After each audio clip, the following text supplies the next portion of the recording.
अस्सलाम वालेकुम नाज़रीन, सिंध ऑनलाइन टीवी में बदिकार आवां इमरान मलिक शामिल कयूं था हिन वक्त जूं ख़बरूं।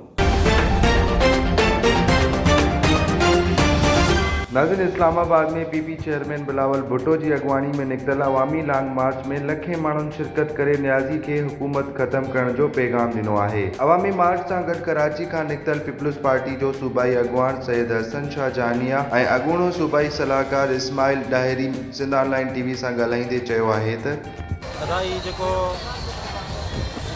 चेयरमैन बिलावल भुट्टो ज़रदारी जे अगवाणी में कायद आज़म जे मज़ार खां ही जेको अवामी काफ़िलो निकितो आहे, हिनखे जेकी पज़ीराई मिली आहे, ख़ासि तौर ते जेकी सिंध खां पोइ पंजाब में जेकी पज़ीराई मिली आहे, उन मां वाज़े थी चुको आहे त अवाम जेको आहे हिन कठपुतली ऐं सिलेक्टेड वज़ीर आज़म जे पॉलिसियुनि खे ऐं उनखे रद्द करे थो।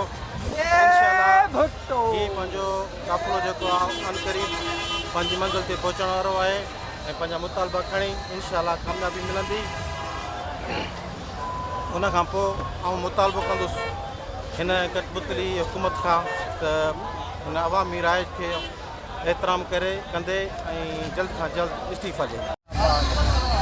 जी दोस्तों, असां हिन महिल जेको आहे सो रवाती चौक ते आहियूं ऐं अॻूणो सूबाई सलाहकार सरदार मोहम्मद इस्माइल डायरी साहब खां पुछूं था त हीउ जलसो में तव्हां शिरकत कई आहे ऐं हिन जलसे खे छा था सम्झो जेको आहे?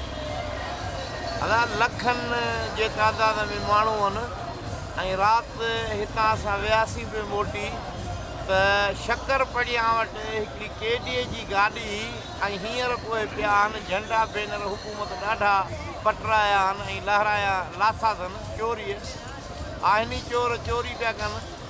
वरी जेको आहे डी चौक जी इजाज़त ॾेई वरी उन तां फिरी विया आहिनि।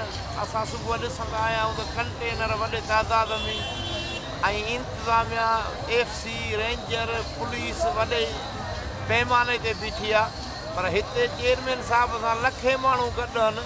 जेॾी महिल इहो समुंड हलियो त हू परे थी वेंदा, लुड़ी वेंदा समुंड में। बाक़ी जेको पंहिंजो हुननि खे करिणो हो सो पियो अथनि। छा पीपल्स पार्टी जी हुकूमत अचण खां पोइ अवाम खे रिलीफ मिलंदो? बिल्कुल मिलंदो न, बाक़ी छाजे लाइ निकितो? जॾहिं पाकिस्तान जे अवाम ते ॾुखियो वक़्तु आयो आहे त पीपल पार्टी खे जेतिरी क़ुर्बानी ॾियणी पवंदी आहे उहो सिरनि जूं क़ुर्बानियूं ॾींदा आहिनि। जॾहिं पाकिस्तान ते को ओखो वक़्तु पाकिस्तान जे माण्हुनि ते आयो आहे त पोइ पीपल पार्टी क़ुर्बानी ॾींदी आहे। वधीक ख़बरुनि ऐं अपडेट्स जे लाइ ॾिसंदा रहो सिंध ऑनलाइन टीवी।